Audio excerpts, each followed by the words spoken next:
जय श्री राम, जय हनुमान। आप सभी का स्वागत है हमारे चैनल पर।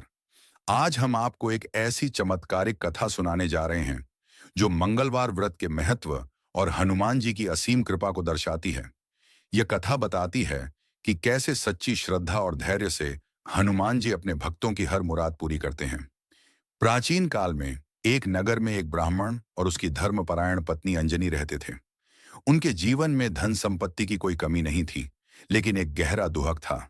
उनके कोई संतान नहीं थी। संतानहीनता का यह कष्ट उन्हें हर पल सताता था। पुत्र प्राप्ति की प्रबल इच्छा लिए ब्राह्मण हर मंगलवार को घने वन में जाकर भगवान हनुमान जी की विधिवत पूजा करता और हाथ जोड़कर उनसे पुत्र की याचना करता। घर पर उसकी पत्नी भी अपने पति के साथ मिलकर हर मंगलवार को बड़े ही नियम और निष्ठा से व्रत रखती थी। पत्नी का व्रत रखने का अपना एक नियम था। वह मंगलवार को व्रत के अंत में स्वयं भोजन बनाकर सबसे पहले हनुमान जी को भोग लगाती और उसके बाद ही स्वयं अन्न जल ग्रहण करती थी। लेकिन एक बार ऐसा हुआ कि किसी कारणवश, चाहे वह बीमारी हो या कोई और व्यस्तता, ब्राह्मणी हनुमान जी को भोग नहीं लगा पाई और न ही स्वयं भोजन बना पाई। इस बात से उसे बहुत दुख हुआ। उसकी सच्ची श्रद्धा ने उसे यह प्रण लेने पर मजबूर कर दिया कि अब वह अगले मंगलवार को ही हनुमान जी को भोग लगाकर अन्न जल ग्रहण करेगी। परिणाम स्वरूप वह भूखी प्यासी 6 दिन तक पड़ी रही।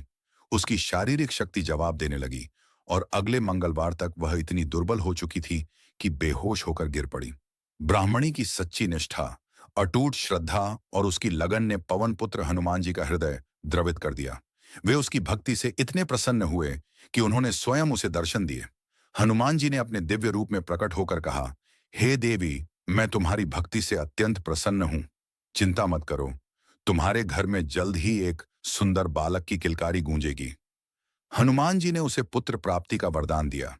हनुमान जी के वरदान को सुनकर ब्राह्मणी की खुशी का ठिकाना न रहा। कुछ समय बाद, जैसा कि हनुमान जी ने कहा था, उसके घर में एक सुंदर पुत्र ने जन्म लिया।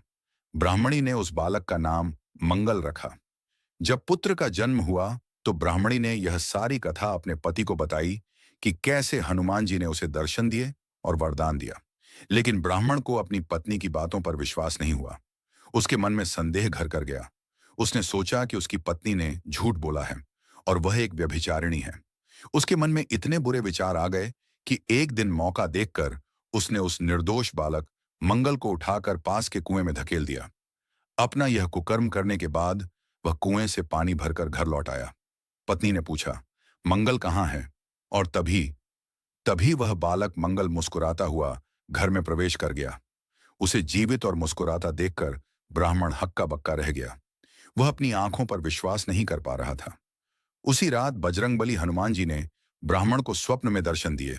हनुमान जी ने उसे डांटते हुए कहा, यह बालक कोई और नहीं बल्कि मेरा ही बाल रूप है। मैंने ही तुम्हारी और तुम्हारी पत्नी की सच्ची भक्ति से खुश होकर तुम्हारी मनोकामना पूरी की थी। अपनी पवित्र पत्नी पर इस तरह से शक करना छोड़ दो और पश्चाताप करो। सुबह उठकर ब्राह्मण को अपनी भयानक गलती का एहसास हुआ। उसे अपनी पत्नी पर संदेह करने और अपने ही बेटे को मारने की कोशिश करने पर गहरा पश्चाताप हुआ। उसने तुरंत सबसे पहले अपने बेटे को गले लगाया और फिर अपनी पत्नी से क्षमा मांगी। इसके बाद वे तीनों खुशी खुशी रहने लगे और नियमित रूप से मंगलवार का व्रत रखकर हनुमान जी की पूजा करने लगे। हनुमान जी की कृपा से उनका जीवन सुखमय हो गया। तो देखा आपने कैसे सच्ची श्रद्धा और अटूट विश्वास से हनुमान जी अपने भक्तों के सभी संकट हर लेते हैं और उनकी हर मनोकामना पूरी करते हैं। मंगलवार का व्रत संतान प्राप्ति, रोग मुक्ति, धन धान्य और शत्रुओं पर